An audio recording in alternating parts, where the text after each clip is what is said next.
তার প্রতিটা ডেলিভারিতে লুকিয়ে থাকে পরিকল্পনা, সাহস আর প্রতিভা।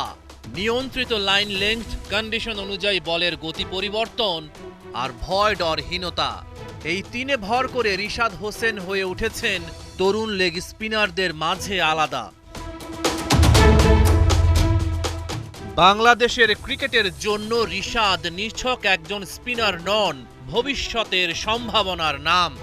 বাংলাদেশ যখন খুঁজছে আগ্রাসী আর বুদ্ধিদীপ্ত টি-20 বোলিং, তখন রিশাদ হতে পারেন সমাধান। প্রতিপক্ষের চোখে চোখ রেখে যিনি বল করতে পারেন, ম্যাচের মোড় ঘুরিয়ে দিতে পারেন, তিনিই তো হন দলের নির্ভরযোগ্য অস্ত্র। পাকিস্তান সুপার লিগে লাহোর কালান্দার্সের শিরোপা জয়ে রেখেছেন বড় অবদান। উইকেট টেকিং বোলার হিসেবে নিজেকে করেছেন প্রমাণ। 7 ম্যাচে শিকার করেছেন 13 উইকেট। কে জানে, হয়তো সব ম্যাচ খেলার সুযোগ পেলে সদ্য সমাপ্ত পিএসএল এর সেরা বোলারও হতে পারতেন। 13 ম্যাচে সবচেয়ে বেশি 19 উইকেট শিকার করেন শাহিন আফ্রিদি।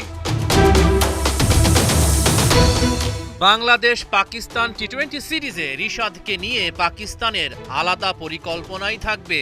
পিএসএলে পাকিস্তানের কাপ্তান সালমান আগা, শাদাব খান আর ইরফান খানের উইকেট নেয়ার অভিজ্ঞতা রয়েছে বাংলার লেগ স্পিনারের। একসময় লেগ স্পিনার খুঁজে পেতে হিমশিম খেত বাংলাদেশ, যেন মরুভূমিতে পানির সন্ধান। আজ সেখানে দাঁড়িয়ে আছেন রিশাদ হোসেন, যিনি শুধু বল ঘোরাতে জানেন না, জানেন ভাগ্যকে নিজের দিকে টানতে। যেন ঘূর্ণির ভেতর লুকিয়ে আছে এক আশ্বাস, এক স্বপ্ন, এক সম্ভাবনা। 32টা আন্তর্জাতিক টি-20 ম্যাচে রিশাদ শিকার করেছেন 41 উইকেট। ব্যাট হাতে 131 স্ট্রাইক রেটে সংগ্রহ করেছেন 157 রান।